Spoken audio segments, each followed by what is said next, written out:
ইসরায়েলের পরিকল্পনায় পানি ঢালতে চলেছে ইরান, যার কারণে ইহুদিবাদী সরকারের বৃহত্তর ইসরায়েল পরিকল্পনায় ভাটা পড়তে পারে। কারণ এরই মাঝে কঠোর প্রতিবাদী কণ্ঠস্বর হয়ে উঠেছে ইরানের সরকারের সর্বোচ্চ মহল। কিন্তু বৃহত্তর ইসরায়েল পরিকল্পনা নিয়ে কোন পথে হাঁটছে ইরান? সম্প্রতি পুরো গাজা নিজের দখলে নেবার ঘোষণা দেন ইসরায়েলের প্রধানমন্ত্রী বেনিয়ামিন নেতানিয়াহু।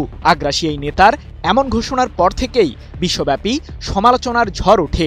অস্ট্রেলিয়া সহ কিছু দেশ এরই মধ্যে জানিয়ে দিয়েছে আগামী কিছুদিনের মাঝেই ফিলিস্তিনকে রাষ্ট্র হিসেবে স্বীকৃতি দেবে। নেতানিয়াহু মূলত গাজা দখলে নেবার মাধ্যমে বৃহত্তর ইসরায়েল রাষ্ট্র গঠন করতে চায়, কিন্তু তার এই পরিকল্পনা সফল হতে দেবে না ইরান।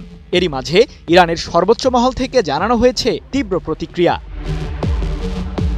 পশ্চিমা গণমাধ্যমগুলো নিয়মিতভাবে বৃহত্তর ইসরায়েল পরিকল্পনার বিরুদ্ধে সোচ্চার ব্যক্তিদের নিয়ে কটাক্ষ করছে জানিয়ে ইরানের পররাষ্ট্রমন্ত্রী আব্বাস আরাকচি বলেন, নেতানিয়াহু নিজেই যদি গাজা দখল করতে চায় তাহলে তার বিরুদ্ধে কথা বলা কি ইহুদি বিদ্বেষী? 14 আগস্ট ইরানের এই কূটনীতিকের বরাতে বিষয়টি নিশ্চিত করেছে ইরানের সংবাদ মাধ্যম নূর নিউজ।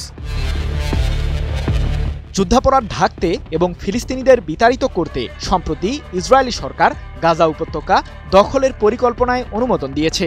যদিও নেতানিয়াহুর এই সিদ্ধান্তকে ঘিরে তার নিজের দেশেও রয়েছে আলোচনা সমালোচনা। এদিকে ইহুদিবাদীদের এই পরিকল্পনা জাতিসংঘের সনদ ও আন্তর্জাতিক আইনের স্পষ্ট লঙ্ঘন বলে ক্ষোভ জানিয়েছেন ইরানের পররাষ্ট্র মন্ত্রণালয়ের মুখপাত্র ইসমাইল বাঘাই। তিনি বলেন, নীল নদ থেকে ফোরাত পর্যন্ত নিজেদের মতাদর্শ বাস্তবায়নের জন্য নেতানিয়াহু এই পরিকল্পনা করেছেন, যা তার ফ্যাসিবাদী উদ্দেশ্যকেই উন্মোচিত করে। একমাত্র স্মার্ট সিটি বসুন্ধরা, আধুনিকতায় এক ধাপ এগিয়ে।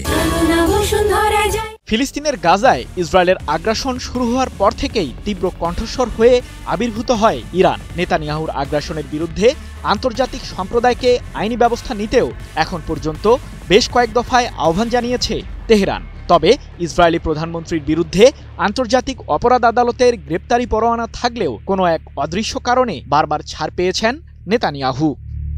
সৃজন মাহমুদ, নিউজ 24।